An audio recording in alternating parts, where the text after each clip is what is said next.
আমি আপনাদেরকে সালাম দেওয়ার জন্য এসেছি। আমি আমার একজন মুসলিম ভাইয়ের কথা বলতে এসেছি। গত ফেসিবাদী আমলে যিনি সবচেয়ে বেশি জুলুমের শিকার হয়েছে, যখন বাংলাদেশে শাহবাগ কায়েম করার মাধ্যমে এই দেশের আলেম ওলামাদেরকে হত্যাযোগ্য করে রাখা হয়েছিল, সেই সময় আল্লামা মামুনুল হক বাংলার জমিনে আধিপত্যবাদের বিরুদ্ধে, আগ্রাসনের বিরুদ্ধে সাপ্লাই তিনি যে গণজাগরণের ডাক দিয়েছিল, সেই গণজাগরণের ভিত্তি করে আজকে আমাদের আজাদী এসেছে। আমরা আমার এই মজলুম ভাইকে আগামী 12 ফেব্রুয়ারি বেলুর বিপ্লবের মাধ্যমে কি বিজয় করতে পারবো ইনশাআল্লাহ। ইনশাআল্লাহ ইতিমধ্যে বাংলাদেশের তরুণ ইনসাফের পক্ষে অবস্থান নিয়েছে। 5টি ছাত্র সংসদ নির্বাচন হয়েছে।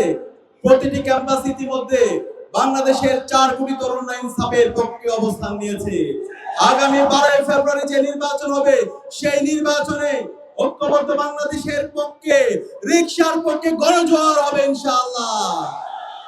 আমরা একই সাথে বলতে চাই, আজকে এই গণজোয়ারে ভীত হয়ে একটা পক্ষ পিছন দিক দিয়ে ক্ষমতা আসার চেষ্টা করছে।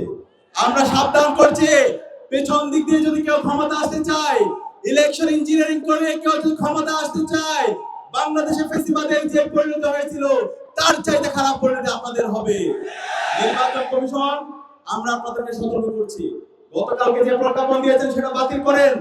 400 গজের মধ্যে নাকি ক্যামেরা নিয়ে যাওয়া যাবে না। আরে ভাই, এটা কি গুপ্তধন নাকি?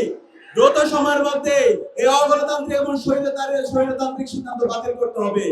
আমরা সবাই নির্বাচন নিয়ে আমরা সেন্টারে যাব, ছবি তুলবো, ঈদের মতো আনন্দ করবো। আমরা কি পারবো?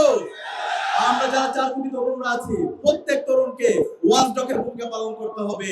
কেউ যদি এই কেন্দ্র দখল করার চেষ্টা করে, কেউ যদি এই ভোট কেন্দ্র দখলের চেষ্টা করে, কেউ যদি কারচুপি করার